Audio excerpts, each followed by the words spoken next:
అందరికీ praise lord. ప్రియ దేవుని పిల్లలారా, దేవుని సంగమం, చాలా మంది మనలో మందిరానికి వెళ్తారు, దేవుని బిడ్డలే. ప్రతి ఆదివారం మందిరానికి నడిచే యవ్వన బిడ్డలే. 10th అయిపోయిందంటే తల్లిదండ్రుల మాట వినరు.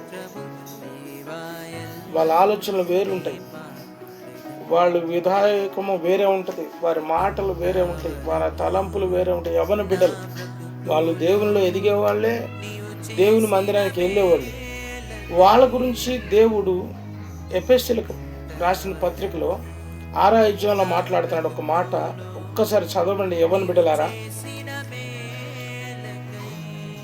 పిల్లలారా, ప్రభునందు మీ తల్లిదండ్రులకు విధేయులై ఉండుడి, ఇది ధర్మమే.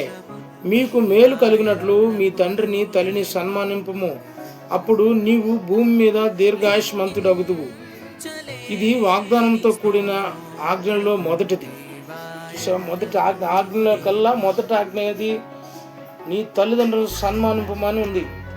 కానీ ఈరోజు ఆ విధం లేదు. దేవుని బిడ్డలు కూడా తల్లిదండ్రులకు ఎదురు మాట్లాడుతున్నారు. అది మంచిది కాదు. దేవుని బిడ్డలారా, తల్లిదండ్రులకి విధేయులై ఉండమని బైబిల్ చెప్తుంది. ఆమెన్.